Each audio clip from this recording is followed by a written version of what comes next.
साथियों नमस्कार, स्वागत है आपका अपने चैनल सक्सेस जंक्शन एक कदम सफलता की ओर में।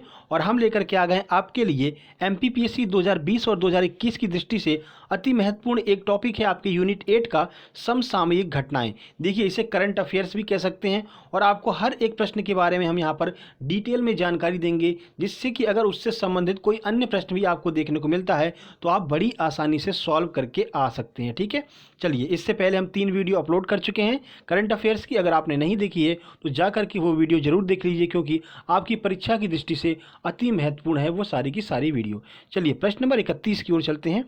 देखिए, प्रश्न नंबर 31 आपसे क्या पूछ रहा है। देखिए, अभी हाल ही में लिथियम के विशाल भंडार कहाँ पर प्राप्त हुए हैं, यह प्रश्न नंबर 31 आपसे पूछ रहा है।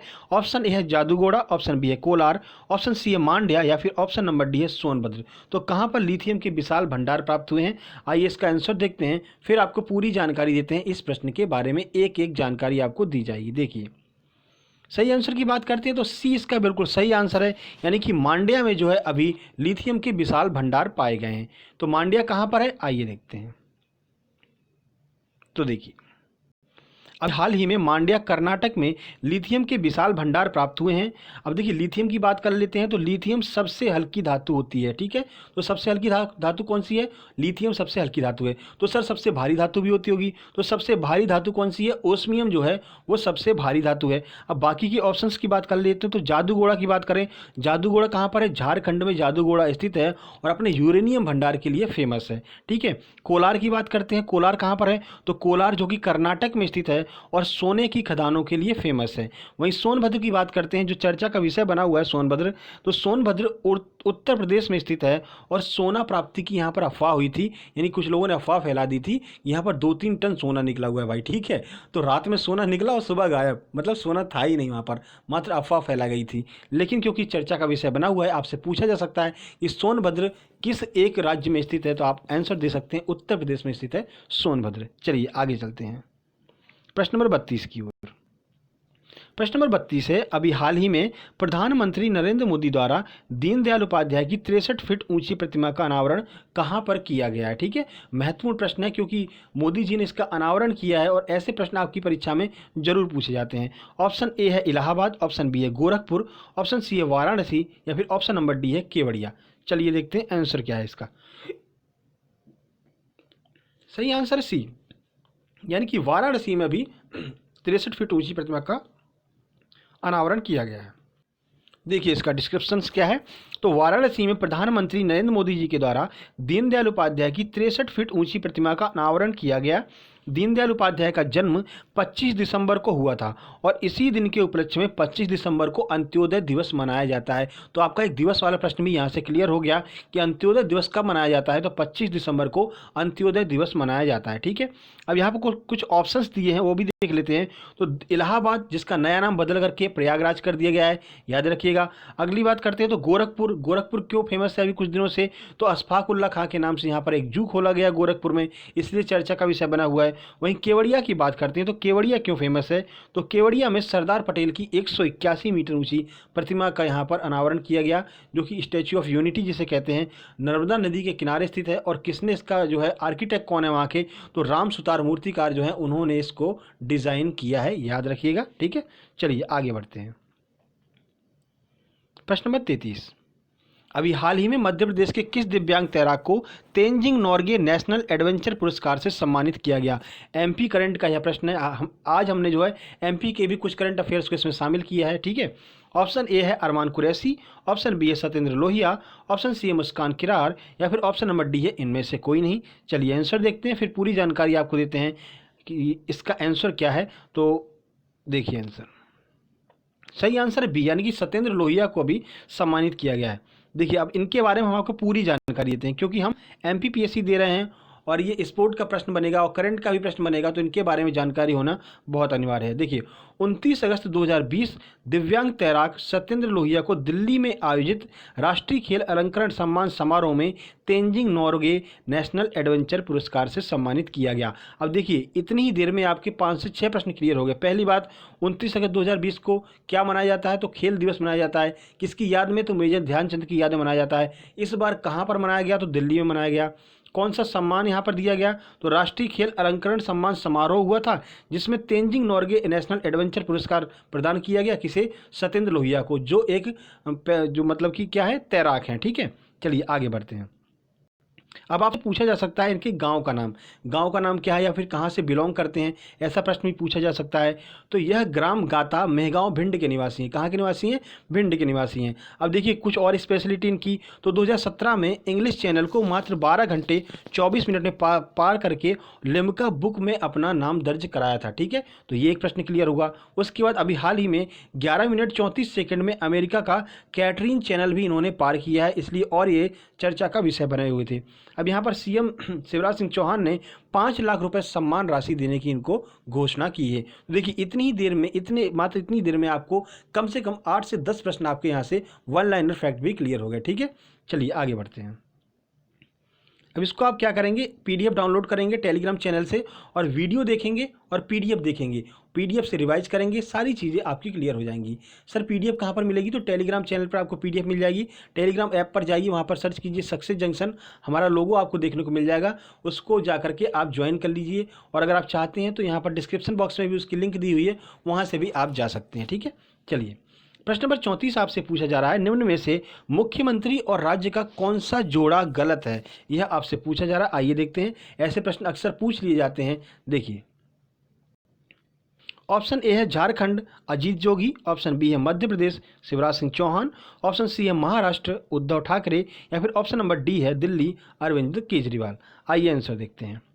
सही आंसर है ए, यानी कि झारखंड जो है वहाँ के मुख्यमंत्री अजीत जोगी नहीं है। ठीक है, तो अजीत जोगी कौन है और झारखंड के मुख्यमंत्री कौन है, आइए बताते हैं।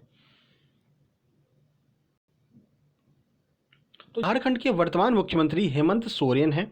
ठीक है, अजीत जोगी छत्तीसगढ़ के पहले मुख्यमंत्री थे, जिनका अभी हाल ही में निधन हो गया। ठीक है, तो आपसे प्रश्न पूछा जा सकता है कि छत्तीसगढ़ के पहले मुख्यमंत्री कौन थे? तो अजीत जोगी छत्तीसगढ़ के पहले मुख्यमंत्री थे। बाकी तीनों ऑप्शन बिल्कुल सही, यहाँ पर जोड़ी बिल्कुल सही मिलाई गई है। चलिए आगे बढ़ते हैं, 35 की ओर चलते हैं।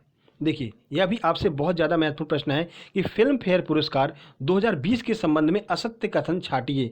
फिल्म फेयर पुरस्कार 2020 की बात हो रही है, गौर से आपको प्रश्नों को पढ़ना है। देखिए, ऑप्शन ए सर्वश्रेष्ठ फिल्म गली बॉय, ऑप्शन बी सर्वश्रेष्ठ अभिनेता मनोज वाजपेयी, ऑप्शन सी सर्वश्रेष्ठ अभिनेत्री आलिया भट्ट, या फिर option D best director Zoya Akhtar. बताइए कौन सा सही है, कौन सा गलत है? आइए देखते हैं। तो सही आंसर है इसका, सर्वश्रेष्ठ अभिनेता जो है वो मनोज वाजपेयी नहीं थे। तो कौन थे, आइए आपको बताते हैं। इसका आंसर हो जाएगा ऑप्शन नंबर बी। देखिए, 15 फरवरी 2020 को असम में हुए 65वें फिल्म फेयर पुरस्कार में सर्वश्रेष्ठ अभिनेता का पुरस्कार रणवीर सिंह को उनकी मूवी द गली बॉय के लिए दिया गया था। ठीक है, और बाकी के ऑप्शन बिल्कुल सही हैं। एक बार आपको ऑप्शन और दिखा देते हैं। देखिए, सर्वश्रेष्ठ फिल्म द गली बॉय, ठीक है, सर्वश्रेष्ठ अभिनेता जो है वो मनोज वाजपेयी ना होकर के रणवीर सिंह होंगे, वो भी द गली बॉय के लिए। सर्वश्रेष्ठ अभिनेत्री कौन है? तो आलिया भट्ट रहेंगी, वो भी द गली बॉय के लिए। और बेस्ट डायरेक्टर कौन है? तो जोया अख्तर थी, वो भी द गली बॉय के लिए। तो द गली बॉय ने यहाँ पर बहुत सारे पुरस्कार जीते 2020 के इस 65वें फिल्म फेयर पुरस्कार में। ठीक है, याद रखिएगा। चलिए आगे बढ़ते हैं। देखिए, प्रश्न नंबर 36 की बात करते हैं। प्रश्न नंबर 36 है, योगेश मालवीय किस जिले के निवासी हैं? ये भी बहुत महत्वपूर्ण प्रश्न है, करंट अफेयर का, एमपी करंट का प्रश्न है, इसलिए और भी ज़्यादा महत्वपूर्ण हो जाता है। स्पोर्ट में भी यह प्रश्न पूछा जा सकता है। ऑप्शन ए है इंदौर, ऑप्शन बी है उज्जैन, ऑप्शन सी है जबलपुर, या फिर ऑप्शन नंबर डी है ग्वालियर। तो कहाँ के निवासी हैं योगेश मालवीय? आइए देखते हैं आंसर। सही आंसर है बी, यानी कि उज्जैन के निवासी हैं योगेश मालवीय। और अभी हाल ही में चर्चा में क्यों बने हुए थे, आइए आपको पूरी जानकारी देते हैं। तो देखिए, जैसा कि हमने आपको बता दिया, 29 अगस्त 2020 को राष्ट्रीय खेल अलंकरण समारोह यहाँ पर आयोजित किया गया था दिल्ली में, और अपने मुख्यमंत्री शिवराज सिंह चौहान भी वहाँ पर गए थे। ठीक है, तो योगेश मालवीय एक मलखंभ प्रशिक्षक हैं, याद रखना है, मलखंभ प्रशिक्षक हैं, मलखंभ के कोच हैं। इन्हें 29 अगस्त 2020 को राष्ट्रीय खेल अलंकरण समारोह में द्रोणाचार्य पुरस्कार से नवाजा गया है। याद रखिएगा, द्रोणाचार्य पुरस्कार मिला है किसको? योगेश मालवीय को। 2012 में इन्हें विश्वामित्र पुरस्कार दिया जा चुका है मध्य प्रदेश सरकार के द्वारा। चलिए और बताते हैं कुछ चीज़ें। और ये उज्जैन जिले के निवासी हैं। मुख्यमंत्री शिवराज सिंह चौहान ने 10 लाख रुपए की सम्मान राशि जो है इन्हें देने की घोषणा की है। और 5 लाख किसको मिलेगा? सत्येंद्र लोहिया को। याद रखिएगा, कंफ्यूज नहीं होना है, ठीक है। 1985 में द्रोणाचार्य पुरस्कार की स्थापना की गई और पुरस्कार स्वरूप 15 लाख रुपए दिए जाते हैं। तो आप द्रोणाचार्य पुरस्कार आपसे पूछा जा सकता है कब स्थापना की गई थी, तो 1985 में स्थापना की गई थी और पुरस्कार स्वरूप 15 लाख रुपए यहाँ पर दिए जाते हैं, ठीक है। चलिए आगे बढ़ते हैं। इतना मैटर हम आपको दे देते हैं यहाँ पर कि आप कहीं और भटकने की जरूरत नहीं पड़ेगी, ठीक है ना। बस आप टेलीग्राम पर जाकर के इसको डाउनलोड कर लीजिए और अपना अपना रिवीजन कर लीजिए, कोई दिक्कत नहीं है, ठीक है। देखिए प्रश्न नंबर 37 है, अभी हाल ही में भावना जाट ने अपना ओलंपिक कोटा प्राप्त किया है, इनका संबंध किस खेल से है, ठीक है। ऑप्शन ए है पैदल चाल, ऑप्शन बी है हॉकी, ऑप्शन सी है भारोत्तोलन या फिर ऑप्शन नंबर डी है जैवलिन थ्रो। तो किस खेल से संबंध रखती हैं भावना जाट? आइए देखते हैं। सही आंसर ए यानी कि पैदल चाल की खिलाड़ी हैं भावना जाट। आइए पूरी जानकारी आपको देते हैं कि कहाँ की निवासी हैं। यह प्रश्न भी पूछा जा सकता है क्योंकि इन्होंने ओलंपिक कोटा अपना फाइनल किया है। देखिए राजस्थान के राजसमंद की रहने वाली भावना जाट ने अभी हाल ही में पैदल चाल में अपना ओलंपिक कोटा प्राप्त किया है। तो कहाँ की हैं? राजस्थान के राजसमंद की हैं, ठीक है। चलिए आगे बढ़ते हैं। प्रश्न नंबर 38, हज यात्रा को डिजिटल करने वाला पहला देश कौन सा बन गया है? ऑप्शन ए है सऊदी अरब, ऑप्शन बी है भारत, ऑप्शन सी है पाकिस्तान या फिर ऑप्शन नंबर डी है बांग्लादेश। आइए आंसर देखते हैं। सही आंसर है बी यानी कि भारत ने अभी हज यात्रा को डिजिटल कर दिया है, ठीक है। अब हज यात्रा किस देश से संबंधित है आइए देखते हैं। भारत हज यात्रा को डिजिटल करने वाला पहला देश बन गया है और जो हज यात्रा है वो सऊदी अरब में की जाती है, ठीक है। तो सऊदी अरब में हज यात्रा की जाती है, याद रखिएगा। सऊदी अरब कुछ और वजह से चर्चा में रहा था। अगर आपको याद हो तो हमने जब आपको रोबोटिक्स पढ़ाया है तो सोफिया रोबोट के बारे में बताया है। तो सऊदी अरब ने सोफिया रोबोट को अपने यहाँ की नागरिकता दी है, ठीक है। बहुत ज़्यादा महत्वपूर्ण प्रश्न है, तो आपसे पूछा जा सकता है। चलिए आगे बढ़ते हैं। प्रश्न number 39, Lawrence best sporting moment के लिए किसे चुना गया है? आइए इसका ऑप्शन देखते हैं। लॉरेंस बेस्ट स्पोर्टिंग मोमेंट, ठीक है। चलिए ऑप्शन की बात करते हैं। ऑप्शन ए है रोहित शर्मा, ऑप्शन बी है सचिन तेंदुलकर, ऑप्शन सी है अजिंक्य रहाणे या फिर ऑप्शन नंबर डी है आर अश्विन। आइए देखते हैं। सही आंसर है बी यानी कि सचिन तेंदुलकर को यहाँ पर लॉरेंस स्पोर्टिंग मोमेंट के लिए सम्मानित किया गया है, ठीक है। बाकी ऑप्शन की बात कर लेते हैं तो रोहित शर्मा को राजीव गांधी खेल रत्न पुरस्कार मिला अभी हाल ही में, हमने आपको कई बार बताया है। अजिंक्य रहाणे की बात कर लेते हैं तो पहला मुलग मेडल अजिंक्य रहाणे को दिया गया है। बहुत महत्वपूर्ण प्रश्न बनेगा, हम आपको पहले बता भी चुके हैं। आर अश्विन की बात करते हैं तो फरवरी का test player of the year ICC का किसे चुना गया है? आर अश्विन को चुना गया है, ठीक है। देखिए अब मोमेंट बात कर लेते हैं तो 2011 के वर्ल्ड कप वानखेड़े स्टेडियम में वर्ल्ड कप जीतने के बाद सचिन तेंदुलकर को कंधे पर बिठा करके घुमाया गया था। उसी मोमेंट को लॉरेस्ट बेस्ट स्पोर्टिंग मोमेंट चुना गया है। आपको याद भी होगा भारत ने जब वर्ल्ड कप जीता था 2011 में वानखेड़े के मुंबई के वानखेड़े स्टेडियम में, तो सचिन तेंदुलकर को कंधों पर बिठा करके घुमाया गया था, ठीक है। तो वही ऐसा मोमेंट है जिसे आईसीसी ने अभी लॉरेंस बेस्ट स्पोर्टिंग मोमेंट चुना है, ठीक है। चलिए आगे बढ़ते हैं। प्रश्न नंबर 40 की बात करते हैं। हाल ही में किस देश ने नाभिकीय संलयन रिएक्टर के माध्यम से कृत्रिम सूर्य का सफल परीक्षण किया है? ठीक है, तो ये उल्टे सीधे काम कौन करता है आप समझ ही गए होंगे। ऑप्शन ए है पाकिस्तान, ऑप्शन बी है फ्रांस, ऑप्शन सी है चीन या फिर ऑप्शन नंबर डी है इनमें से कोई नहीं। चलिए आंसर देखते हैं। सही आंसर है इसका सी, यानी कि चीन ने जो है अभी हाल ही में आर्टिफिशियल सूर्य बनाया है। ठीक है, देखिए अभी हाल ही में चीन ने नाभिकीय संलयन के माध्यम से कृत्रिम सूर्य का सफल परीक्षण किया है। सूर्य में ऊर्जा का उत्पादन नाभिकीय संलयन अपक्रिया के द्वारा होता है, जैसा कि आपको पता है। इसमें 2 हाइड्रोजन के परमाणु मिल करके एक हीलियम का परमाणु बनाते हैं। ठीक है, इसे नाभिकीय संलयन अपक्रिया कहते हैं और सूर्य की ऊर्जा का मुख्य स्रोत जो है यही अपक्रिया है। ठीक है, अब देखिए यहाँ पर आपके 10 प्रश्न क्लियर होते हैं।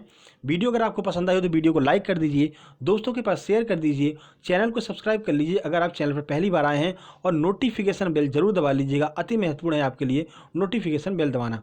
देखिए आपको देखने में यह 10 प्रश्न लग रहे हैं, लेकिन अगर आप गौर से सोचेंगे तो आपके इन 10 प्रश्न में कम से कम 40 से 42 प्रश्न क्लियर हो चुके हैं। ठीक है ना, इसलिए आपको पूरी डिटेल में हम जानकारी देते हैं। कुछ लोग कह रहे थे सर प्रश्नों की संख्या बढ़ाइए, देखिए हम प्रश्नों की संख्या बढ़ा देंगे, लेकिन प्रश्नों की संख्या बढ़ाने के बाद में आपको इतनी डिटेल में हम जानकारी नहीं दे पाएंगे। फिर वही काम चलेगा, टिक आगे बढ़िए, टिक आगे बढ़िए, तो वो आपके लिए घातक साबित होगा। क्यों? क्योंकि आपसे इस बार कथन वाले प्रश्न पूछे जाएंगे। जो कथन वाले प्रश्न आते हैं ना यूपीएससी में, पहला दूसरा सही है, तीसरा चौथा सही है, पहला और चौथा सही है, या इनमें से कोई सही नहीं है, ऐसे प्रश्न आपसे पूछे जा सकते हैं। इसीलिए एक एक प्रश्न की आपको हम डिटेल में जानकारी देते हैं। ठीक है, तो चलिए, ये वीडियो पसंद आई हो तो वीडियो को लाइक जरूर कीजिएगा। जल्द ही मिलते हैं एक नई वीडियो में। दोपहर 12 बजे हम आपके लिए आज जो है यूनिट 9 की ओर से आर्टिफिशियल इंटेलिजेंस की वीडियो लेकर के आने वाले हैं, तो ज़रूर देखिएगा। और शाम को 4 बजे हम एक वीडियो अपलोड करेंगे जो कि होगी आपकी यूनिट 7 की वीडियो, उसको भी जरूर देखिएगा। ठीक है, तो जल्द ही मिलते हैं, तब तक के लिए नमस्कार, धन्यवाद।